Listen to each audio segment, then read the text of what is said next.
ॐ असतो मा सद्गमय तमसो मा ज्योतिर्गमय मृत्योर्मा अमृतं गमय।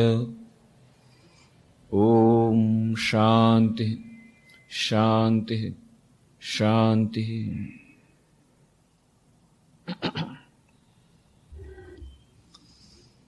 એકાગ્રતા અને ધ્યાન એ વિષય પર આપણે જે 97 ચર્ચાઓ કરી છે એમાં આપણે જોયું કે એકાગ્રતા અને ધ્યાન એ બંને આપણા જીવનમાં કેટલા મહત્વપૂર્ણ છે, એકબીજા સાથે આ એકાગ્રતા અને ધ્યાન કેવી રીતે સંકળાયેલા છે, એકબીજાના કેવી રીતે પરિપૂરક છે અને એ બંને વચ્ચેનું સૂક્ષ્મ અંતર શું છે.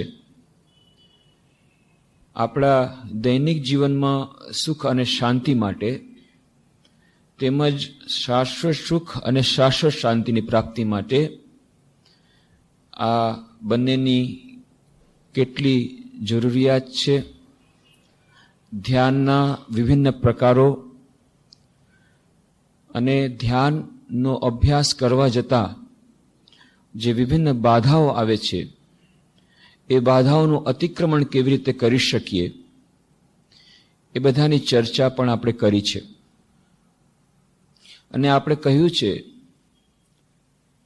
કે દૈનિક જીવન આપણું આધુનિક માનવ માટે જ્યારે વધુને વધુ કોમ્પ્લિકેટેડ બનતું જાય છે, ટેન્શનમય બનતું જાય છે. કોઈ પણ વ્યક્તિને તમે પૂછો કેમ છો તો કહેશે મજામાં, પણ જો પાસે નજીક જઈને પૂછો કોઈ સમસ્યા તો નથી ને, તો કહેશે ઓહો સમસ્યાઓ, એટલી બધી સમસ્યાઓ છે કે લાંબુ લિસ્ટ થશે, કોમ્પ્યુટરમાં ફીડ નહીં થઈ શકે એટલું લાંબુ લિસ્ટ. બધાને સમસ્યાઓ છે, માનસિક અશાંતિ, માનસિક ટેન્શન, એથી બધા પીડાઈ રહ્યા છે. એક નાનકડી બાળકી હોય 8 વર્ષની, એને પણ પૂછો કેમ છો તો કે ટેન્શનમાં છું. નાનકડી બાળકી ટેન્શનમાં તો કે હા મમ્મીએ કીધું છે પાછલે વર્ષે ફર્સ્ટ આવ્યો તો આ વખતે પણ ફર્સ્ટ આવવો જોઈએ એટલે ટેન્શન છે. દરેક વ્યક્તિ ટેન્શનમાં છે. કેટલી બધી જાતના ટેન્શન, કેટલી બધી જાતની ચિંતાઓ, કેટલી બધી જાતના માનસિક તણાવો એની વચ્ચે આજે આધુનિક માનવ જીવે છે. અને હવે દરેક ક્ષેત્રમાં આધુનિક મનોવૈજ્ઞાનિકો એ પણ કહી રહ્યા છે કે જે એક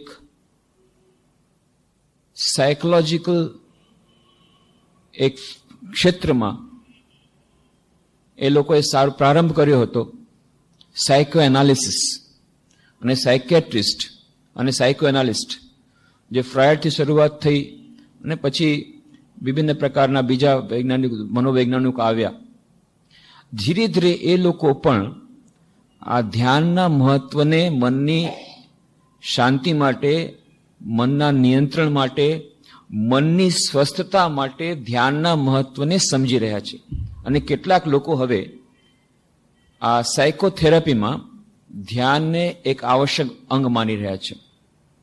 ટ્રાન્સેન્ડેન્ટલ મેડિટેશન, એના પર અમેરિકામાં વિભિન્ન પ્રયોગો થયા અને એ પ્રયોગો કરીને લોકો જોયું કે જે માનસિક રોગીઓ અસ્વસ્થતાથી પીડાતા હતા, માનસિક અસ્વસ્થતાથી પીડાતા હતા, કેટલાક લોકોથી ડ્રગ એડિક્ટ્સ હતા, અને આ બધા પર એ લોકો એક્સપેરિમેન્ટ કર્યું ટ્રાન્સેન્ડેન્ટલ મેડિટેશન દ્વારા. આ ધ્યાનના નિયમિત અભ્યાસ દ્વારા ધીરે ધીરે એ લોકોને માનસિક સ્વસ્થતા પાછી આવી. એ લોકોએ જોયું, ઉપકરણો દ્વારા એ લોકોએ મેઝરમેન્ટ કર્યું અને જોયું કે જે મનની ફ્રીક્વન્સી એ સાયકલ્સ પર સેકન્ડ 12 કે 13 સાયકલ્સ પર સેકન્ડ હોય તો 6 કે 7 સાયકલ પર સેકન્ડ થઈ જાય છે. અને ધીરે ધીરે એ મન જ્યારે શાંતિમાં આવે છે, શાંતિ સ્થિતિમાં આવે છે, ત્યારે એ માનસિક રીતે વધુ સ્વસ્થ બને છે. અને આવી રીતે માનસિક વધુ સ્વસ્થ બનવા પછી કેટલાય વ્યક્તિઓમાં વિભિન્ન પ્રકારના પરિવર્તનો આવ્યા. કોઈ ડ્રગ એડિક્ટ હતું, કોઈને બીજી પ્રકારની કુટેવ હતી. આ બધામાંથી એ લોકો છૂટી રહ્યા છે. અને આવી રીતે આધુનિક મનોવૈજ્ઞાનિકો પણ ધ્યાનના મહત્વને સમજી રહ્યા છે. મેનેજમેન્ટના ક્ષેત્રે જેમ આપણે વાત કરી હતી કે આજકાલ ઘણી મોટી કંપનીઓમાં એ લોકો ધ્યાનને વધુ મહત્વ આપી રહ્યા છે. કેમ કે હવે સમજી ગયા છે કે મેનેજમેન્ટ અત્યાર સુધી જે આપણે માનતા હતા કે મેનેજમેન્ટ ઓફ 4 M's એ દ્વારા બધું નહીં થાય. 5th M, 5મો M વધારે જરૂરી છે. અત્યાર સુધી એ લોકો મેનેજમેન્ટની ડેફિનેશન આપતા હતા. Management means management of 4 M's, એટલે કે management of machines, management of materials, management of money and management of man. એટલે કે મશીનનું મેનેજમેન્ટ એટલે કે પ્રોડક્શન પ્લાનિંગ કંટ્રોલ ને એવી બધી ટેકનિક, મટીરિયલ્સનું મેનેજમેન્ટ એટલે કે મટીરિયલ્સ મેનેજમેન્ટની ટેકનિક્સ, અને મનીનું મેનેજમેન્ટ એટલે કે ફાઇનાન્શિયલ મેનેજમેન્ટ, અને મેન મેનેજમેન્ટ એટલે કે પર્સોનલ મેનેજમેન્ટ. આ મેનેજમેન્ટના આટલા જ વિભાગો હતા અને આવી રીતે અત્યાર સુધી ચાલતું આવ્યું હતું. પણ તેમ છતાં એ લોકોએ જોયું કે મેનેજમેન્ટના ક્ષેત્રમાં આ તો કર્યા પછી પણ પૂર્ણ સફળતા મળતી નથી. અને સફળતા મળ્યા પછી પણ એ સફળતાનું કોઈ સુફળ હાથમાં આવતું નથી. ટાઈમ મેગેઝિનમાં થોડા વખત પૂર્વે એક કવર પેજ પર 2 મગજના ફોટા આપવામાં આવ્યા અને એમાં લખવામાં આવ્યું, Japan in the mind of America in the mind of Japan. જાપાનના મગજમાં અમેરિકા અને અમેરિકાના મગજમાં જાપાન. અને પછી કવર સ્ટોરીમાં લખવામાં આવ્યું કે the cold war is ended, Japan has one on economic front, right on American soil there are 70,000 Americans working as slaves in American industries, in Japanese industries. કે આ શીત યુદ્ધ પૂરું થઈ ગયું છે અને આર્થિક ક્ષેત્રમાં જાપાન જીતી ગયું છે અને અમેરિકામાં 70,000 અમેરિકનો જાપાનીઝ ઇન્ડસ્ટ્રીમાં ગુલામ તરીકે કામ કરી રહ્યા છે. અને મોટી કંપનીઓ ફોર્ડ મોટર્સ જેવી એ પોતપોતાના લોકેશનને બદલાવી રહી છે અને ગામડા તરફ જઈ રહી છે, કારણ કે કોમ્પિટિશનમાં ટકી શકતી નથી. હરીફાઈમાં જાપાને આર્થિક ક્ષેત્રમાં અમેરિકાને હરાવી દીધો. પણ પછી પાછલે વર્ષે મિનિસ્ટ્રી ઓફ હેલ્થ જાપાન દ્વારા સર્વેક્ષણ કરવામાં આવ્યું અને રિપોર્ટ બહાર પાડવામાં આવ્યો કે આ જે હરીફાઈ કરવા જતા જે માણસો એટલા ટેન્શનમાં આવી ગયા, પોતાના પરિવારથી વિખૂટા પડી ગયા, માનસિક રીતે અસ્વસ્થ થઈ ગયા. કારોશી રોગનું નામ છે કારોશી. કારોશી એટલે કે વધારે પડતા કામથી મરી જવાનું, એનું નામ આપ્યું છે કારોશી. આ કારોશી નામના રોગથી પીડાઈ રહ્યા છે અને કેટલા લોકો મરી રહ્યા છે. અને મિનિસ્ટ્રી ઓફ હેલ્થ જાપાન દ્વારા સર્વેક્ષણ કરવામાં આવ્યું કે 42% લોકો જે 44 વર્ષથી ઉપરના જેટલા ત્યાંના એમ્પ્લોઈઝ છે, જે લોકો વિભિન્ન પ્રકારના ધંધામાં અથવા તો ફેક્ટરીઝમાં કામ કરી રહ્યા છે, એમાંના 42% લોકો માનસિક રીતે અસ્વસ્થ થઈ ગયા છે. અને 100 નવી મેન્ટલ હોસ્પિટલ જાપાનમાં ખોલવી પડી રહી છે. તો આર્થિક ક્ષેત્રે તો આગળ વધી ગયા, પણ માનસિક ક્ષેત્રે પાછળ એટલા બધા પડી ગયા કે મેન્ટલ હોસ્પિટલ ખોલવી પડે છે. અને લોકો એટલા બધા મનની અશાંતિમાં છે, જ્યાં પૈસો વધી ગયો છે, પ્રોસ્પેરિટી તો છે જ, પણ તેમ છતાં એ પ્રોસ્પેરિટી વધવા છતાં આપણને એમ લાગે છે કે જો પૈસો એકવાર આવી જશે આપણા જીવનમાં, ફિક્સ ડિપોઝિટ થઈ જશે અને કેટલાક શેરમાં આપણા બધા આપણે પેપર્સ આવી જશે, બસ પછી આપણને શાંતિ આવશે. આજે આપણા મનમાં જે કલ્પના છે એ કલ્પનાને જાણે કે ઝકઝોરે છે આવી જાતની ઘટનાઓ, આવી જાતના ઉદાહરણો, કે ત્યાં એ લોકોની પ્રોસ્પેરિટી ઘણી વધી ગઈ છે. પર કેપિટા ઇન્કમ કેટલી બધી વધી ગઈ. ભારતની પર કેપિટા ઇન્કમ સરેરાશ આવક છે $350, તો અમેરિકાની છે $21,500 અને જાપાનની $23,800 પર કેપિટા ઇન્કમ એટલી બધી વધી ગઈ, પણ એનું પરિણામ શું આવ્યું? પરિણામ આટલી બધી નવી મેન્ટલ હોસ્પિટલ, આટલા બધા માનસિક રોગી, 42% લોકો માનસિક રીતે અસ્વસ્થ, અને કેટલા લોકો આત્મહત્યા કરી રહ્યા છે. કેટલા પુસ્તકો નવા નવા પ્રકાશિત થઈ રહ્યા છે વિભિન્ન ભાષાઓમાં. જાપાનમાં પુસ્તક પ્રકાશિત થયું છે, એ કમ્પ્લીટ મેન્યુઅલ ઓન સુસાઇડ. આત્મહત્યા કરવાના સંપૂર્ણ માહિતી આપતું એક પુસ્તક. સંપૂર્ણ માહિતી તમને મળશે, કેવી રીતે આત્મહત્યા કરવી, વિભિન્ન નુસ્ખાઓ.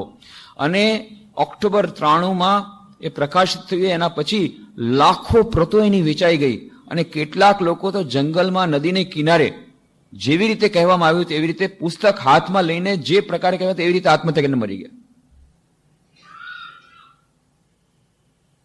અમેરિકામાં ડેરેક હમ્ફ્રીઝે પુસ્તક લખ્યું, ધી ફાઇનલ એક્સિટ. એ પુસ્તકની પણ લાખો પ્રતો વેચાઈ ગઈ, અને એમાં પણ એ જ લખ્યું છે કેવી રીતે આત્મહત્યા કરવી, એના વિભિન્ન નુસ્ખા, અને લોકો બધા એ વાંચીને આત્મહત્યા કરી રહ્યા છે. ફ્રાન્સમાં દર વર્ષે 1.5 લાખ લોકો આત્મહત્યા કરે છે. ફ્રાન્સમાં પણ એની બેસ્ટ સેલર બુક છે. બેસ્ટ સેલર બુકનું નામ છે આત્મહત્યા કરવાના વિભિન્ન નુસ્ખાઓ. ઓસ્ટ્રેલિયામાં પાછલે વર્ષે 1.5 લાખ યુવક યુવતીઓએ આત્મહત્યા કરવાનો પ્રયત્ન કર્યો. આ જેટલા બધા છે એ કોઈને ગરીબી સતાવતી નથી. આપણે એમ માને છે કે બસ આપણી પાસે પૈસા આવશે એટલે બસ મજા જ મજા. પણ આ બધા જેટલા દેશોમાં આત્મહત્યાની વાત થઈ રહી છે, માનસિક રીતે અસ્વસ્થ છે, માનસિક રીતે અશાંત છે, એ બધા પાસે પૈસાની કોઈ શોર્ટેજ નથી. એનો અર્થ એ નથી કે આપણા જીવનમાં પૈસાની આવશ્યકતા નથી, પણ કહેવાનો અર્થ એ છે કે માનસિક શાંતિ આપણા જીવનમાં એટલી જ મહત્વની છે જેટલી પૈસાની. અને માનસિક શાંતિ જો આપણને જોઈતી હોય તો એના માટે એ મનની શાંતિ પૈસા દ્વારા ખરીદાઈ નહીં શકે. એના માટેની ટેકનિક આપણને ગોતવી પડશે, એકાગ્રતાના ધ્યાનના અભ્યાસ દ્વારા એ મળશે. એટલે જ માઇન્ડ એન્ડ મેડિસિન નામના પુસ્તકમાં લખે છે, રોબર્ટ ધી રો નામના વૈજ્ઞાનિક બહુ સુંદર વાત લખે છે, you can not purchase by any amount of money a small packet of peace of mind from any medical store. તમે મેડિકલ સ્ટોરમાં જાઓ અને કહો કે આપ 100 રૂપિયા આપું છું, મને થોડી એન્ટીબાયોટિક ટેબ્લેટ આપો, તો જરૂર આપશે. પણ જો તમે ત્યાં જઈને કહો મેડિકલ સ્ટોરમાં કે આ 500 રૂપિયા આપું છું, મને શાંતિનું નાનકડું પેકેટ આપો, તો શાંતિનું પેકેટ મેડિકલ સ્ટોરમાં વેચાતું નહીં મળે. ચેલેન્જ દઈને કે છે રોબર્ટ ધી રો વૈજ્ઞાનિક. અને એટલા માટે માઇન્ડ એન્ડ મેડિસિન નામના કહે છે પુસ્તકમાં કે ફક્ત પૈસા દ્વારા મનની શાંતિ નહીં મળે. અને આપણા વેદાંતમાં એટલે જ કહ્યું છે, મનની શાંતિ પૈસા દ્વારા વેચાતી મળતી નથી, કારણ કે બાહ્ય પદાર્થોમાં નથી, મનની શાંતિ અંદર જ છે. મોકો કહા તું ઢૂંઢે બંદે, મેં તો તેરે પાસ મેં, ખોજોગે તો અભી મિલુંગા પલ ભર કી તલાશ મેં. કબીરનું જે ગીત આપણે વારંવાર ગાઈએ છીએ, અહીંયા સાંભળીએ છીએ, એ જ ગીત કે એ મનની શાંતિ અંદર છે. પરાંચ ખાની વ્યત્રણ સ્વયંભૂ, તસ્માત પરાંગ પશ્યતિ નાંતરાત્મન, કશ્ચિત ધીરઃ પ્રત્યગમાનમ ઐક્ષત, આવૃત ચક્ષુ અમૃતત્વમ ઇચ્છન. પરાંચિખાની વ્યત્રણ સ્વયંભૂ. આ સ્વયંભૂએ જ આપણી બધી ઇન્દ્રિયોને બહિર્મુખી કરી છે. પરાંચિખાની, ખાની ઇન્દ્રિયો, પરાંચી બહાર, બહાર તરફ દોટ મૂકે છે. પરાંચિખાની વ્યત્રણ સ્વયંભૂ. સ્વયંભૂ એટલે બ્રહ્માએ એવી રીતે નિર્માણ કર્યું. કઠોપનિષદનો શ્લોક છે, પરાંચિખાની વ્યત્રણ સ્વયંભૂ પરાંગ પશ્યતિ નાંતરાત્મન. એ બહાર તરફ દોટે છે, દોડ મૂકે છે, અંદર તરફ નથી જતી. પરંતુ કશ્ચિત ધીર, એકાદ એક ધીર વ્યક્તિએ, એકાદ વ્યક્તિ કશ્ચિત ધીર પ્રત્યગમાનમ ઐક્ષત, પોતાના આત્માના સાક્ષાત્કાર માટે શું કર્યું? કશ્ચિત ધીર પ્રત્યગમાનમ ઐક્ષત, આવૃત ચક્ષુ અમૃતત્વમ ઇચ્છન. એણે આંખો બંધ કરી અને અંદરની દોડ તરફ મૂક્યું. આ છે ધ્યાનનું મહત્વ. તો મનની શાંતિ જો મળવી હશે તેના માટે તો ધ્યાન અને એકાગ્રતા એ અત્યંત આવશ્યક બની જાય છે. અને આજે આધુનિક મનોવૈજ્ઞાનિકો આનો સ્વીકાર કરી રહ્યા છે. ટ્રાન્સેન્ડેન્ટલ મેડિટેશન, ધ્યાન, એનો કેટલો જીવન પર પ્રભાવ પડે છે, માનસિક સ્વાસ્થ્ય ઉપર કેટલી અસર પડે છે. અને જેમ કહ્યું, જાપાનમાં હવે લોકો સમજી રહ્યા છે કે ફક્ત પૈસા દ્વારા નહીં થાય. માત્સુશિતા ઇલેક્ટ્રિક કંપનીના ચેરમેન માત્સુશિતા, એમણે થોડા વર્ષો પૂર્વે એક પુસ્તક લખ્યું હતું, નોટ ફોર બ્રેડ એલોન. આ બાઇબલનું વાક્ય છે કે man can not live by bread alone. માણસને જીવવા માટે રોટલીની બહુ આવશ્યકતા છે, પણ માણસ ફક્ત રોટલી દ્વારા જીવી શકે નહીં. પશુને તમે આહાર આપી દો, શાંતિ. એને બીજું કાંઈ જોતું નથી. But a man can not live by bread alone. માણસ, મનુષ્ય ફક્ત રોટલી દ્વારા જીવી શકે નહીં. સ્વામી વિવેકાનંદ કહે છે બહુ સુંદર વાત, religion is the constitutional necessity of every human being. Constitutional necessity એ આપણા જીવનમાં અત્યંત આવશ્યક અંગ છે. એને તમે બહાર પડી શકો નહીં. પશુઓ માટે કોઈ ધર્મની આવશ્યકતા નથી. અને ધર્મ જે છે, જે માણસ અને પશુ વચ્ચેની અંતરની રેખા છે, નહીં તો બીજો કોઈ ભેદ જ નથી. બાકી તો આહાર નિદ્રા ભય મૈથુનમ છે. પરંતુ ધર્મો હિ વિશેષો અધિક. એ ધર્મ એ જ બંનેનું અંતર છે. અને ધર્મ એટલે કે આ જે રોટલીથી અધિક આપણને એક આવશ્યકતા છે. અને એટલા માટે માશુષિતા ઇલેક્ટ્રિક કંપની ચેરમેને પુસ્તક લખ્યું નો ફોર બ્રેડ અલોન. અને એમણે કહ્યું કે માણસ ફક્ત ગમે એટલો આર્થિક વિકાસ કરે પણ તેમ છતાં એનાથી એને સંતોષ મળી શકે નહીં, એનાથી એને સુખ શાંતિની પ્રાપ્તિ થઈ શકે નહીં. અને એટલા માટે એમણે એક ઇન્સ્ટિટ્યૂટનો પ્રારંભ કર્યો, ઇન્સ્ટિટ્યૂટ PHP, અને એક મેગેઝિનનો પ્રારંભ કર્યો PHP. PHP એટલે પ્રોસ્પેરિટી, બહુ આવશ્યક છે. ભૌતિક સમૃદ્ધિ બહુ જ આવશ્યક છે. આપણા ગ્રંથોમાં પણ કહ્યું અભ્યુદય, સૌથી પહેલી આવશ્યકતા અભ્યુદય, ફિઝિકલ પ્રોસ્પેરિટી. સારામાં સારું ખાવાનું, પીવાનું, કપડાં બધું જરૂરી છે. સારામાં સારી રહેવાની સગવડ, આ બધી આવશ્યક છે. તો ભૌતિક સમૃદ્ધિ, અભ્યુદય. પણ એના સાથે બીજું આપણે કહ્યું હતું નિશ્રેષ. હવે એ લોકો સમજી રહ્યા છે કે ફક્ત પ્રોસ્પેરિટી દ્વારા નહીં થાય, P દ્વારા નહીં થાય, પણ H અને P બીજા પણ જોઈએ. PHP. P એટલે પ્રોસ્પેરિટી, H હેલ્થ. માનસિક અને શારીરિક સ્વાસ્થ્ય પણ આવશ્યક છે જો માણસને ખરી રીતે સુખ શાંતિ જોઈતી હોય તો. અને ત્રીજું આપ્યું P એટલે કે પીસ ઓફ માઇન્ડ. માનસિક શાંતિ જો નહીં હોય તો ગમે એટલી પ્રોપર્ટી હશે એનો કોઈ ઉપયોગ નહીં થાય. ભારતના કદાચ સૌથી સર્વશ્રેષ્ઠ, સૌથી મોટામાં મોટા જે ભારતીય જે કરોડોપતિ એટલે કરોડોપતિ, અબજોપતિ, એ પરિવારમાં કોઈ કમી નથી પૈસાની. સૌથી મોટા ધની માણસ, પણ એના મનમાં શાંતિ નથી. કેમ? એના એકમાત્ર પુત્રે આત્મહત્યા કરી થોડા વખત પહેલા. બધા એ જાણે છે નામ. માનસિક શાંતિ નથી. પુત્રે આત્મહત્યા શું કરવા કરી આટલા બધા પૈસા હોવા છતાં? કે જેને પોકેટ મની કરોડો રૂપિયાની હોય, પોકેટ મની કરોડો રૂપિયા હોય, પોકેટ મની, પોકેટ એક્સપેન્સ માટે પૈસા દ્વારા માનસિક શાંતિ ખરીદાઈ શકતી નથી. એ આપણે હવે ચારે તરફ જોઈ રહ્યા છીએ ને. એટલે માટે મોટી મોટી ઇન્ડસ્ટ્રીઝ હવે આ જાણી રહી છે કે management of mind is equally important. અને એટલા માટે એટલી બધી જગ્યાએ અમારે જવું પડે છે. સ્વામી જીતાત્માનંદજી જાય છે, સોમેશ્વરાનંદજી મહારાજ અમારે જાય છે, મારે પણ જવું પડે છે. ટેલ્કો, ટિસ્કો, ઇન્ડિયન ઓઇલ કોર્પોરેશન અને જે ઇન્ડસ્ટ્રીમાં એ લોકો પ્રયોગો કર્યા છે એ કંપનીઓ ખૂબ આગળ વધી રહી છે. જે 800 કંપનીઓનું નામ બહાર પાડ્યા અત્યારે એશિયા વીકમાં, કે જે કંપનીઓ ખૂબ સક્સેસફુલ ગઈ આખા એશિયામાં, એમાં સૌથી મોખરેની જે કંપની છે ટેલ્કો, ટિસ્કો, ઇન્ડિયન ઓઇલ, આ બધી કંપનીઓ અત્યારે મેનેજમેન્ટ ઓફ માઇન્ડ ઉપર ધ્યાન આપી રહી છે. રેગ્યુલર ટ્રેનિંગ પ્રોગ્રામ કરી રહી છે at all levels, top management level, middle level managers, supervisor, કારીગરો માટે, કારીગરોમાં ભજન, આધ્યાત્મિક ટ્રેનિંગ, માનસિક રીતે કેવી રીતે એ લોકોને શાંતિ મળી શકે, મનની ટ્રેનિંગ, ધ્યાનના અભ્યાસો, ધ્યાનના અભ્યાસક્રમો, આ બધી જગ્યાએ અત્યારે ઇન્ડસ્ટ્રીઝમાં પણ હવે લોકો સમજી રહ્યા છે કે મેનેજમેન્ટ ઓફ માઇન્ડ, આ મનનું મેનેજમેન્ટ, અને મનનું મેનેજમેન્ટ, એકાગ્રતા, ધ્યાન, એમાં સૌથી વધુ મહત્વની વસ્તુ છે. થોડાક વખત પહેલા ઇફકો, ત્યાં કંડલામાં ઇફકો છે, ઇન્ડિયન ફાર્મર્સ ફર્ટિલાઇઝર કોર્પોરેશન, તો ત્યાં ટોપ મેનેજમેન્ટ માટે મારે જવાનું થયું. એ લોકોના એક ટોપ એક્ઝિક્યુટિવ્સ માટે ટ્રેનિંગ પ્રોગ્રામ હતો on management of mind and productivity. તો ટ્રેનિંગ પ્રોગ્રામ કર્યા પછી જ્યારે અમે ગાડીમાં આવતા હતા તો જે ટેક્સી ડ્રાઈવર તો રાતના મોડું થઈ ગયું હતું.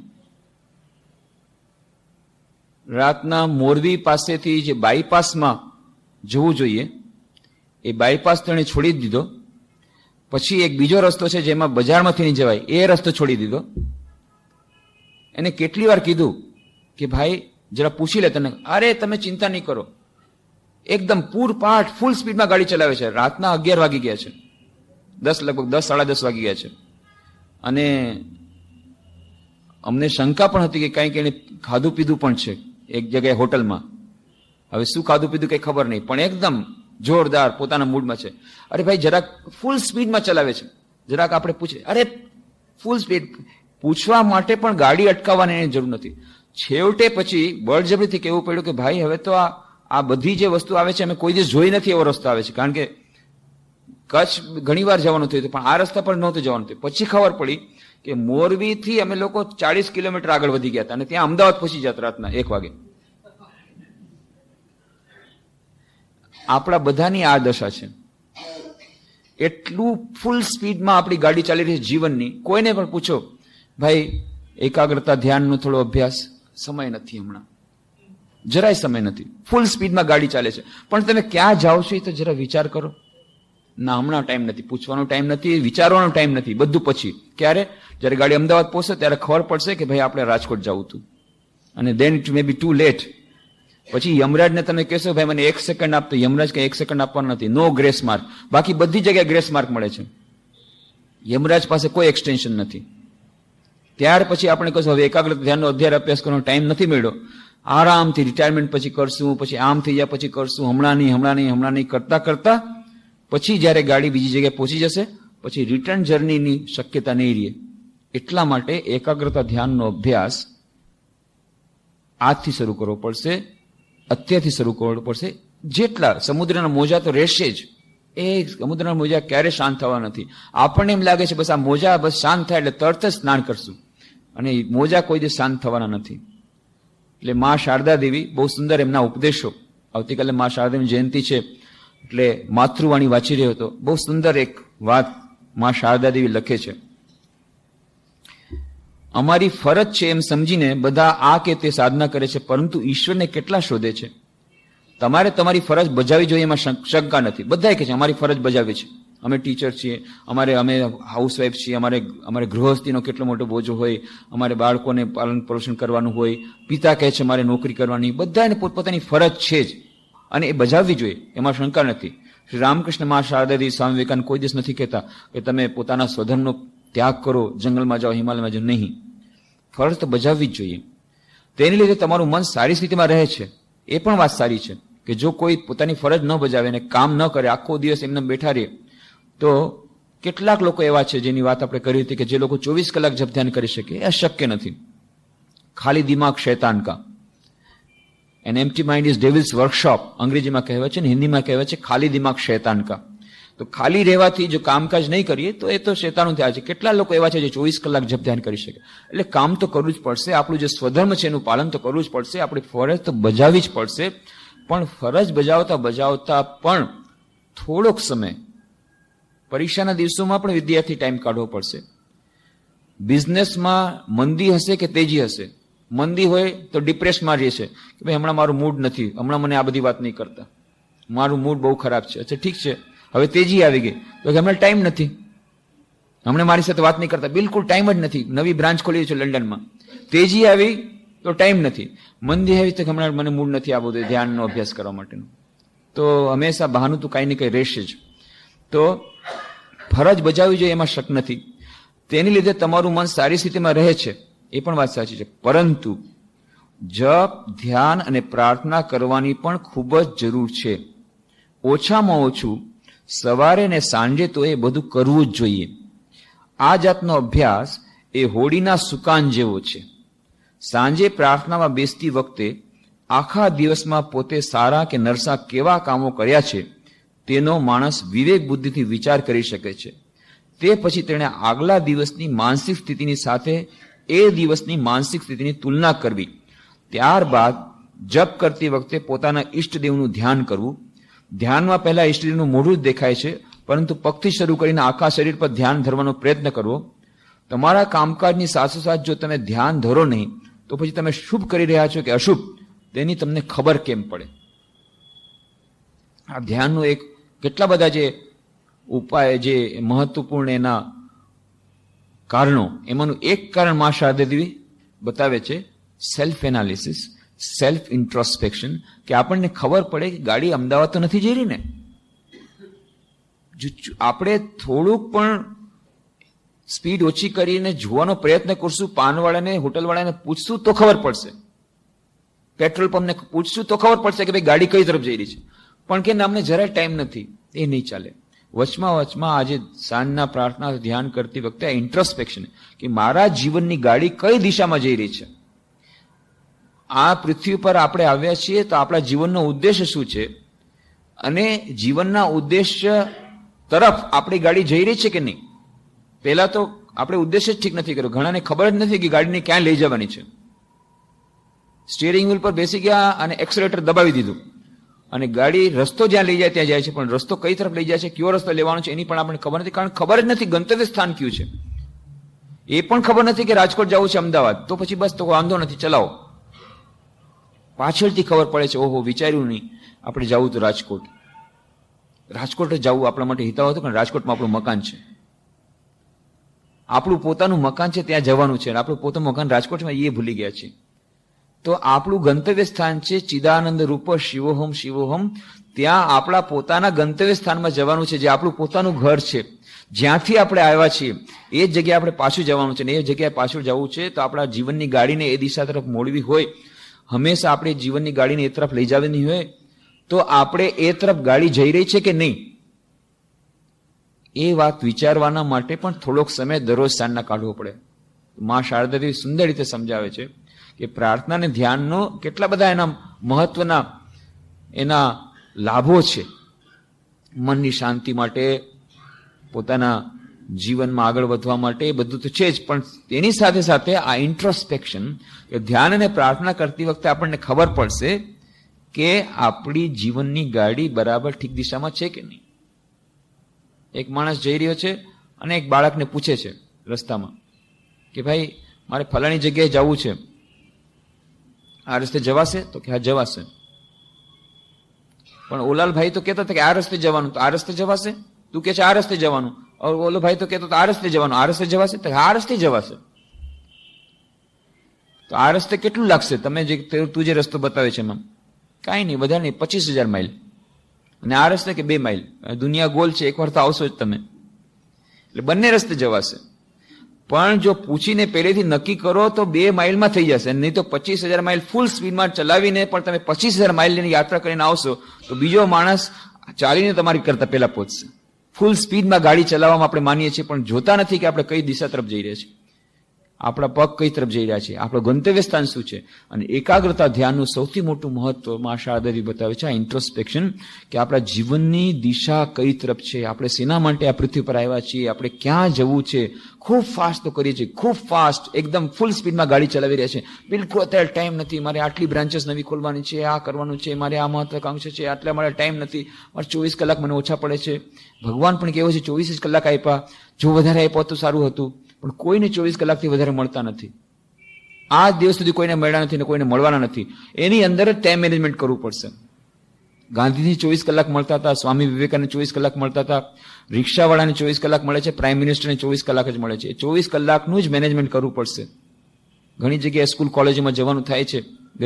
ગઈકાલે જ હું આવ્યો ત્યાં ભુજથી, ત્યાં સ્કૂલોમાં બધા એ જ વાત કરે છે, સ્વામી તમે કહો છો આ સ્વામીની ચોપડી વાંચવાનું, એકાગ્રતા ધ્યાનનો અભ્યાસ કરવાનો, દરરોજ પ્રાર્થના ધ્યાન કરવું, ટાઈમ ક્યાં છે? એ જ વાત કરી, ભાઈ ટાઈમ તો તમને હું ગેરંટી દઈને કહું છું 24 કલાકથી વધારે કોઈને નથી મળે, તમને નહીં મળે. એની જ અંદર તમારે ટાઈમ કાઢવો પડશે, એની અંદરથી જ કાઢવો પડશે. બહારથી તમને એક્સ્ટ્રા કોઈ ટાઈમ નથી મળવાનો આમાંથી. અને આ તો તમારે પ્રાયોરિટીઝ ઓફ લાઈફ, તમે જીવનમાં કોને મહત્વ આપો છો એના ઉપર આધાર રાખે છે. 86,400 સેકન્ડ દરરોજ દરેકના એકાઉન્ટમાં જમા થાય છે સવારના પોરમાં. 24 કલાક એટલે 86,400 સેકન્ડ. કોઈને 1 સેકન્ડ ઓછો નહીં, કોઈને 1 સેકન્ડ વધારે નહીં, બધા એને સરખા મળે છે, દરેકના એકાઉન્ટમાં જમા થાય છે. પછી એ 86,400 સેકન્ડમાંથી કેટલા સેકન્ડ તમે ઉપયોગ કર્યો તમારા ઉપર રાખે છે. જેટલા ઉપયોગ નથી થતો, જેટલા બાકી રહી ગયા એ કેરી ફોરવર્ડ નથી થતા, એ સેકન્ડ ગયા, બધા ખતમ થઈ ગયા. બીજે દિવસે તમારા એકાઉન્ટમાં ફરી 86,400 સેકન્ડ નવે રસ્તેથી જમા થશે, પણ પેલાની જે સેકન્ડમાંથી જે તમે દુરુપયોગ કર્યો અથવા નથી ઉપયોગ કર્યો એ ગઈ. એટલા માટે દરેકે દરેક સેકન્ડનો ઉપયોગ અને દરેકે દરેક સેકન્ડનો સદુપયોગ કરવા માટે જે આપણે જે આખું ટાઈમ ટેબલ બનાવીએ, તો એક રૂટીન બનાવવાની વાત આપણે કહી હતી કે સ્વામી વિરજાનંદજી મહારાજ બહુ સુંદર વાત કરે છે કે મન પર નિયંત્રણ કરવા માટે સર્વશ્રેષ્ઠ ઉપાય અને અત્યંત આવશ્યક ઉપાય છે એક રૂટીન બનાવવાનું. કારણ કે આપણું જીવન જેટલું નિયમિત હશે એટલું આપણું મન નિયમિત થશે, અને આપણું મન જેટલું નિયમિત થશે એટલું આપણું મન નિયંત્રિત થશે, અને આપણું મન જેટલું નિયંત્રિત થશે એટલું મન આપણું એકાગ્ર થશે, અને ધ્યાન અને એકાગ્રતામાં અભ્યાસમાં આપણે આગળ વધી શકીશું. એટલા માટે જીવનમાં નિયમિતતા આવશ્યક છે. તો રૂટીન ટાઈમ ટેબલ બનાવીને કે આટલા વાગે ઉઠવાનું, આટલા વાગે જમવાનું, આટલા વાગે આપણું કામકાજ, કાર્ય અને પૂજા આ બંનેનો સમન્વય આપણા માટે આ સૌથી મોટી સમસ્યા છે. એટલા માટે આપણે દર વખતે આના માટે વધારે ચર્ચા કરીએ છીએ. કારણ કે કેટલાય લોકોને મેં પૂછ્યું છે, કોઈને પણ પૂછ્યું છું કે શું કેમ ચાલે છે, ભલે હમણાં એકાગ્રતા ધ્યાનનો અભ્યાસ તો બરાબર નથી, પણ મેં વિચાર કર્યો છે આ દીકરીના લગ્ન થઈ જાય પછી આ અભ્યાસ શરૂ કરવાનો છે. એના પછી પાછા દીકરીના લગ્ન પછી પાછું બીજું કંઈક આવે છે કે દીકરાની સગાઈ કરી છે, હવે એના થઈ જાય, પતી જાય. એના પછી કંઈક આવે છે કે હવે આપણે દાદા હોસ્પિટલમાં છે, હવે એને હાર્ટ એટેક થયો છે, બાયપાસ સર્જરી છે, મુંબઈથી આવીને પછી પાછો આ ધ્યાનનો અભ્યાસ શરૂ કરવાનો છે. પણ કોઈ પણ વખતે એમ નથી કીધું કે મારી પાસે આ આઈટમ નથી. દર વખતે કાંઈ ને કાંઈ આઈટમ રહેશે. જ્યાં સુધી આ આઈટમ પ્રાયોરિટી આઈટમ નથી થઈ તો કાંઈ ને કંઈ રહેવાનું છે. આપણે આ જે મનમાં એક એવી જાતની ભૂલ ધારણા થઈ છે, એકાગ્રતા અને ધ્યાનનો અભ્યાસ અથવા ભગવાન માટેનો અભ્યાસ અથવા આધ્યાત્મિક સાધના આ એક વસ્તુ છે, અને સાંસારિક અને વ્યવહારના કામો આ બીજી વસ્તુ છે. આ બંને વચ્ચેને એટલું કમ્પાર્ટમેન્ટલાઇઝેશન કરી નાખ્યું છે, એટલી મોટી જાડી દિવાલ આપણે ઊભી કરી નાખી છે કે જેને કારણે આપણે પોતાના જીવનમાં સફળતા નથી મેળવી શકતા. એટલે સૌથી મોટો જે પ્રદાન હોય શ્રી રામકૃષ્ણ મહા શારદેય સ્વામી વિવેકાનંદ આપણા આજના યુગ માટે કે એમણે આ દિવાલ તોડી નાખી કે આપણે હંમેશા કાર્ય અને પૂજા વચ્ચેનું જે અંતર જોતા હતા, સાંસારિક જીવન અને ઈશ્વરમય જીવન, આધ્યાત્મિક જીવન, આ બંને વચ્ચેનું અંતર જોતા હતા, એ બધું તોડી નાખ્યું કે નહીં, 24 કલાક આધ્યાત્મિક જીવન જીવી શકાય છે, અને આપણું દરેક કાર્ય પૂજા બની શકે છે. અને આપણા મનમાંથી ભૂલ ધારણા કાઢી નાખવી જોઈએ કે સંસારના કામો જ્યાં સુધી, સંસારના ઝમેલા, સંસારના વ્યવહારની જેટલી બધી આપણી વાતો, સંસાર વ્યવહારના જેટલો કામો જ્યાં સુધી આપણી પાસે પેન્ડિંગ છે ત્યાં સુધી આપણે આધ્યાત્મિક સાધનામાં આગળ નહીં વધી શકીએ. આ ભૂલ ધારણાને કાઢી નાખવા માટે થઈને રામકૃષ્ણદેવ મહાશારદેવી સ્વામી વિવેકાનંદ આવે છે. અને રામકૃષ્ણદેવ બહુ સુંદર ઉદાહરણ સમજાવે છે, કહે છે સંસારમાં રહીને શું ઈશ્વરની પ્રાપ્તિ થઈ શકે? તો જરૂર, તમારે ક્યાંય જવાની જરૂર નથી. રામકૃષ્ણદેવ કહે છે ક્યાંય જવાની જરૂર નથી, જંગલમાં જવાની જરૂર નથી, વચમાં તમે જાજો, પણ સંસારમાં રહીને અવશ્ય ઈશ્વરની પ્રાપ્તિ થઈ શકે છે. અવશ્ય એકાગ્રતા ધ્યાનનો અભ્યાસ સંસારમાં રહીને, સંસારના કામો કરતા કરતા, વિદ્યાર્થી હોય તો ભણતા ભણતા, ઓફિસર હોય તો ઓફિસનું કામ કરતા કરતા, ગૃહિણી હોય તો રસોઈ બનાવતા બનાવતા, દરેક કામ કરતા કરતા સંસારના બધા વ્યવહારની ફરજો બજાવતા ધ્યાન અને એકાગ્રતાનો અભ્યાસ થઈ શકે છે. આધ્યાત્મિક સાધના અવશ્ય થઈ શકે છે અને ઈશ્વરની પ્રાપ્તિ અવશ્ય થઈ શકે છે. પણ શ્રી રામકૃષ્ણ બહુ સુંદર વાત કહે છે કે જો નાવ પાણીમાં રહેશે તો વાંધો નથી, પણ જો નાવમાં પાણી હશે તો નાવ ડૂબી જશે. તમે સંસારમાં રહો એમાં વાંધો નથી, પણ જો તમારા મનમાં સાંસારિકતા આવી ગઈ, સંસાર પ્રત્યેની આસક્તિ આવી ગઈ, તો તમે ડૂબી જશો. તો સંસારમાં રહો, અનાસક્તિપૂર્વક રહો. બ્રહ્મણ્યાધાય કર્માણી સંગમ ત્યક્તા કરોતિ યહ લિપ્યતે નસ પાપેન પદ્મપત્ર મીમાંબસા. શ્રીમદ ભગવદ્ ગીતામાં કહી દીધું એ જ વાત શ્રી રામકૃષ્ણ કહે છે, પદ્મપત્ર મીમાંબસા. રહો સંસારમાં, જળ કમળવત રહો. જળમાં જેમ કમળ એને પાણી સ્પર્શતું નથી, એવી રીતે તમે રહો, અનાસક્તિપૂર્વક બધું કામ કરો. અને મોટા ઘરની દાસીનું ઉદાહરણ આપે છે. મોટા ઘરની કામવાળી એ શેઠાણીના ઘરમાં જાય છે અને ત્યાંના શેઠાણીના નાના બાળકને રાખે છે, મારો હરી મારો હરી મારો હરી કરે છે, એને રમાડે છે, જમાડે છે, ખવડાવે છે, બધું કરે છે, અને પ્રેમ પણ કરે છે. એવું નથી કે પ્રેમ નથી કરતી, ખરેખર પ્રેમ પણ કરે છે. પણ જ્યારે કહે છે મારો હરી, ત્યારે એ મનમાં ક્યારે ભૂલતી નથી કે મારો સાચો હરી તો ત્યાં ઝૂંપડામાં બેસીને રડતો હશે, આ મારો સાચો હરી નથી. એ વાતનું એને ભાન છે. પ્રેમ કરે છે, એમ નથી કે બહારથી કોઈ ઢોંગ કરે છે, પ્રેમ પણ કરે છે શેઠાણીના દીકરાને. પણ એને ખબર છે કે મારો હરી આ સાચો હરી નથી, મારો સાચો હરી ઝૂંપડામાં બેસીને રડતો હશે. ને એટલા જ માટે જ્યારે શેઠાણી કહે છે ચલ કાલથી તારી નોકરી બંધ, તો હસતા હસતા બીજી જગ્યાએ જાય છે નોકરી કરવા માટે. આજકાલ તો કામવાળીઓને તો ઘણી મજા છે, કામવાળી મળવી મુશ્કેલ છે બધી જગ્યાએ. કોઈને પણ પૂછો પ્રોબ્લેમ શું છે, એ બધા પ્રોબ્લેમ સોલ્વ થઈ ગયા, કામવાળીનો પ્રોબ્લેમ સોલ્વ નથી થતો. કામવાળાનો પ્રોબ્લેમ સોલ્વ નથી થતો. કામવાળી અત્યંત શોર્ટેજ ઓફ સપ્લાય, ડિમાન્ડ એટલી બધી છે એટલે એને મજા આવી ગઈ તો બીજી જગ્યાએ વધારે પગારમાં એને મળી જશે નોકરી, એ આનંદમાં વહી જાય છે. આ તરફ શેઠાણીનો બાળક હરી એ રડે છે કારણ કે એટલે હેવાય થઈ ગઈ છે, એના વગર રહેતો નથી, માં પાસે નથી જતો, કામવાળી વગર રડે છે. કામવાળીને કોઈ દુઃખ નથી. કેમ? કારણ કે એને પેલા જ ખબર નથી આમાં હરી મારો નથી, મારો સાચો હરી બીજી જગ્યાએ છે. આવી રીતે એણે બધું કામ કર્યું છે. તો શ્રી રામકૃષ્ણ કહે છે સંસારમાં રહો, બધા કામ કરો, સંસાર વ્યવહારના બધા કામ કરો, પોતાનું કર્તવ્ય કરો, પણ યાદ રાખજો કે આપણું ગંતવ્ય સ્થાન ઈશ્વર છે, ઈશ્વરથી આપણે આવ્યા છે ને ઈશ્વર પાસે જવાનું છે. અને આ તો દુનિયા રેન બસેરા બાબા, દુનિયા રેન બસેરા. આ એક રાત માટે આપણે હોટલમાં આવીએ છીએ તો હોટલની પછી માલિકીની, હોટલની વસ્તુને આપણી પોતાની માલિકીને સમજી અને પછી છોડતી વખતે કહે ભાઈ આ તમારું ફર્નિચર મને ગમ્યું છે લઈ જાઉં તો ન ચાલે. હોટલનો માલિક પછી મારીને કાઢી મૂકશે. એની સાથે તમારે અટેચમેન્ટ, આસક્તિ જો લગાડશો તો પછી દુઃખ વહેરું પડશે. કોઈ વસ્તુ આપણી માલિકીની નથી. આપણે પોતે એમ માની લઈએ છીએ કે આ મકાન મેં બનાવ્યું છે અને એટલે મારું છે, પણ તમે બનાવ્યું તમારું છે. કેટલી મહેનતથી તમને ખબર છે સ્વામીજી, 20 વર્ષ મેં આમાં કાઢી નાખ્યા, એટલી મારી ઇન્કમ હતી, જેટલું બચાવ્યું એક એક પૈસો આ મકાન માટે નાખ્યો છે. અને મારે એનાથી તો બાયપાસ સર્જરી કરાવવી પડી, એટલું બધું હાર્ટનો પ્રોબ્લેમ થઈ ગયો, બ્લડ પ્રેશરનો પ્રોબ્લેમ થઈ ગયો, ઉપર નીચે ચડ ઉતર કર્યું, 7 માળની બિલ્ડિંગ બનાવી, આમાં મારે આખું રક્ત આપી દીધું છે, લોહી આપી દીધું છે મકાન. એ મકાને તમે કહો છો હું છોડીને જાઉં, મારાથી નહીં બને, કાંઈ વાંધો નહીં, પણ છોડવું તો પડશે જ, છોડવું પડશે જ. તમે ચાહો કે ના ચાહો, એક દિવસે ગમે એટલી મહેનતથી બનાવેલું આ મકાન છોડવું પડશે. એ તમારા ફિક્સ ડિપોઝિટના બધાય જેટલા તમારા કાગળિયા બધાય છોડવા પડશે. શેર હોલ્ડરના જેટલી વિભિન્ન કંપનીઓના જેટલા શેરના કાગળિયા બધાય છોડવા પડશે. અને આ જે મકાન આ પણ છોડવું પડશે. નવા ડ્રેસ કરાવ્યો હશે, મારુતિ 1000 જે લેટેસ્ટ મોડેલની કાર, બધું છોડવું પડશે. કાંઈ સાથે નહીં જાય, કાંઈ સાથે નહીં જાય. આ એક હકીકત છે. તમે ભલે એને ભૂલવાનો પ્રયત્ન કરી શકો છો, પણ એનાથી કંઈ સત્ય એ મિથ્યા નહીં થાય. સત્ય હકીકત આ છે, ગમે તે દિવસે આ બધું છોડવું પડશે. એના માટેની માનસિક તૈયારી હશે. એ માનસિક તૈયારી ક્યારે થશે? એ દરરોજ જ્યારે સાંજના એકાગ્ર ધ્યાનના અભ્યાસ કરશું, દરરોજ જ્યારે વિચાર કરશું કે ભાઈ આ સંસાર આપણો નથી, આપણું ગંતવ્ય સ્થાન નથી. હોળીનું સુકાન આપણને જેમ બતાવે છે એમ ધ્યાન આપણને દરરોજ બતાવશે કે આપણું ગંતવ્ય સ્થાન અલગ છે. અને આ જીવન વ્યવહારમાં રહેતા રહેતા આપણે બધું કરવાનું છે, જીવનમાંથી નીકળી જઈને નહીં. અને શ્રી રામકૃષ્ણ જે આ વાત કહેતા હતા, અદ્વૈત વેદાંતને આંચળમાં બાંધી અને પછી જેમ ફાવે તેમ કરો. ખૂબ સુંદર વાત શ્રી રામકૃષ્ણ કહે છે કે ભાઈ સંસારમાં રહેવું તો કેવી રીતે રહેવું? What is the secret? રહસ્ય શું છે રહેવાનું? આ સંસારમાં કેવી રીતે રહી શકીએ કે શાંતિથી જીવીએ, સુખ શાંતિથી જીવીએ અને સુખ શાંતિથી મરી જઈએ? એનું રહસ્ય શું? રહસ્ય બતાવે છે રામકૃષ્ણ. નાનકડી વાત, અદ્વૈતના જ્ઞાનને આંચળમાં બાંધી લ્યો અને પછી જેમ ફાવે તેમ કરો.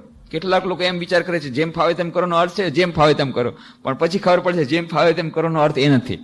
જેમ ફાવે તેમ કરો એટલે કે જેમ ફાવે તેમ સાધના કરો, જેમ ફાવે તેમ તમે કર્મની ઉપાસના અને કર્મ અને ઉપાસનાનો તમે સુમેળ કરો, પણ અદ્વૈતના જ્ઞાનને આચરણમાં બાંધી લ્યો. આ અદ્વૈતના જ્ઞાનને આચરણમાં બાંધવું એટલે શું છે? અદ્વૈતનું જ્ઞાન શું કહે છે? અદ્વૈતનું જ્ઞાન એ જ કહે છે, નંબર 1 કે એશ સર્વેષુ ભૂતેષુ ગુણો આત્મા ન પ્રકાશતે દૃશ્યતે ત્વગ્રયા બુદ્ધ્યા સૂક્ષ્મયા સૂક્ષ્મદર્શિભિ. કે આ દરેક વ્યક્તિમાં આ જે આત્મા છે, સર્વેષુ ભૂતેષુ ગુણો આત્મા ન પ્રકાશતે, આ દેખાતો નથી. તો એનો પુરાવો શું છે? પુરાવો એ જ છે દૃશ્યતે ત્વગ્રયા બુદ્ધ્યા. કોઈ કે એનો દર્શન કર્યા છે. કોણે? દૃશ્યતે ત્વગ્રયા બુદ્ધ્યા સૂક્ષ્મયા સૂક્ષ્મદર્શિભિ. જે લોકો અતિ સૂક્ષ્મ જેમની બુદ્ધિ છે એ લોકો એના દર્શન કર્યા છે. અને એ જ અદ્વૈત વેદાંત કહે છે કે there cannot be two infinities in the whole universe. આ વિશ્વમાં આ જો આત્મા એનું સ્વરૂપ શું છે? એ છે સચ્ચિત આનંદ, અનંત સત, અનંત ચિત્ત અને અનંત આનંદ. અનંત આનંદમય આ આત્મા.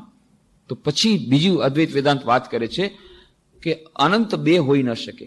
there can never be two infinities in the whole universe. અને એટલા માટે એક જ છે. સર્વતઃ પાણી પાદમ તત્ સર્વતઃ શિશિરો મુખમ સર્વતઃ શ્રુતિમલ્લોકે સર્વમ આવૃત્ય તિષ્ઠતિ. દરેક જગ્યાએ એના જ પગ છે, દરેક જગ્યાએ એના જ હાથ છે. વિશ્વમાં દરેક જગ્યાએ એ જ પ્રસૂત છે. ઈશા વાસ્યમ ઇદમ સર્વમ યત્કિંચ જગતામ જગત તેન તક્તેન ભુંજિતા મહાગૃહ કસ્ય સિદ્ધનમ. જીવવાની કળા આપી દીધી. શું? ગાંધીજીના શ્લોક અત્યંત પ્રિય હતો, જેમ તમે જાણો છો. ઈશા વાસ્યમ ઇદમ સર્વમ, દરેક જગ્યાએ એ જ ઈશ્વર, જગતમાં દરેક જગ્યાએ વ્યાપ્ત છે. દરેક મનુષ્યમાં એ જ ઈશ્વર છે, જગતના પ્રત્યેક જગ્યાએ એ જ ઈશ્વર છે. તો શું કરો? ઈશા વાસ્યમ ઇદમ સર્વમ યત્કિંચ જગતામ જગત તેન તક્તેન ભુંજિતા. ભુંજિતા, ખૂબ મજા કરો, આનંદ કરો, ઉપભોગ કરો. કેવી રીતે? તેન તક્તેન, ત્યાગ દ્વારા. ત્યાગ દ્વારા વળી આનંદ કેવી રીતે મળી શકે? ત્યાગ દ્વારા ભોગો. આ કેવી જાતની વસ્તુ? કોનો ત્યાગ કરવાનો? જો ત્યાગી દીધી, મારુતિ 1000 જો ત્યાગ કરી દીધી, આટલું સરસ બિલ્ડિંગ ત્યાગ કરી દીધી, એર કન્ડિશન ત્યાગ દીધો, ખાવાની એટલી સરસ વસ્તુ ત્યાગ દીધી, પછી ભોગ શેનો કરશું? તો ત્યાગવાની, આ સંસારને ત્યાગવાની વાત નથી, સંસારની વસ્તુ ત્યાગવાની વાત નથી, સંસારના સંબંધો ત્યાગ કરવાની વાત નથી. સ્વામી વિવેકાનંદ બહુ સુંદર વાત કહે છે જ્ઞાન યોગમાં, કે જે ત્યાગવાની વાત કરી અને દરેક જગ્યાએ તો બધું ફક્ત ઈશ્વરને જ ભજવાની વાત કરી, તો એનો અર્થ શું છે? કે પોતાના માતા પિતાને કાઢી મૂકવાના, પોતાની પત્નીને કાઢી મૂકવાની, પોતાના બાળકોને ઘરમાંથી કાઢી મૂકવાના, બસ મારે ઈશ્વર જ જોઈએ છે, ઈશ્વર સિવાય મારે બીજું કોઈ નથી જોતું? નહીં. એ તો જંગલમાં જે લોકો જંગલી લોકો રહે છે એ પણ કાઢી મૂકે છે. તો શું આપણે જંગલી બની જવું છે? નહીં. તો દરેકને વસ્તુને ઈશ્વરમય બનાવવી છે. બાળકને બાળક તરીકે પ્રેમ નથી કરવો, બાળકમાં ઈશ્વર છે એને પ્રેમ કરવાનો છે, માતામાં ઈશ્વર છે એને પ્રેમ કરવાનો છે, પત્નીમાં ઈશ્વર છે એને પ્રેમ કરવાનો છે. દરેક વસ્તુ ઈશ્વરમય છે. ચૈતન્ય તત્વ એ દરેક ચૈતન્ય તત્વ દરેક જગ્યાએ છે. એ માની અને સંસાર સાથે વ્યવહાર કરવાનો છે. તો પછી આસક્તિ પણ નહીં આવે, મજા પણ ખૂબ આવશે. તેના તક્તેન ભુંજિતા. કોનો ત્યાગ કરવાનો છે? આ જે આપણી ખોટી ધારણા છે વસ્તુ પ્રત્યેની, એનો આસક્તિનો ત્યાગ કરવાનો છે, આપણી સ્વાર્થપરાયણતાનો ત્યાગ કરવાનો છે. અને દરેક ચૈતન્યમય જે દરેક વસ્તુ જે એની અંદરનું ચૈતન્ય છે, એ ચૈતન્ય તત્વ અને મારી અંદર રહેલું ચૈતન્ય તત્વ એક જ છે. આ વાતને યાદ રાખવાની છો. ઈશા વાસ્યમિદમ સર્વમ યત્કિંચ જગતામ જગત તેન તક્તેન ભુંજિતા મા ગૃહ કસ્ય સિદ્ધનમ.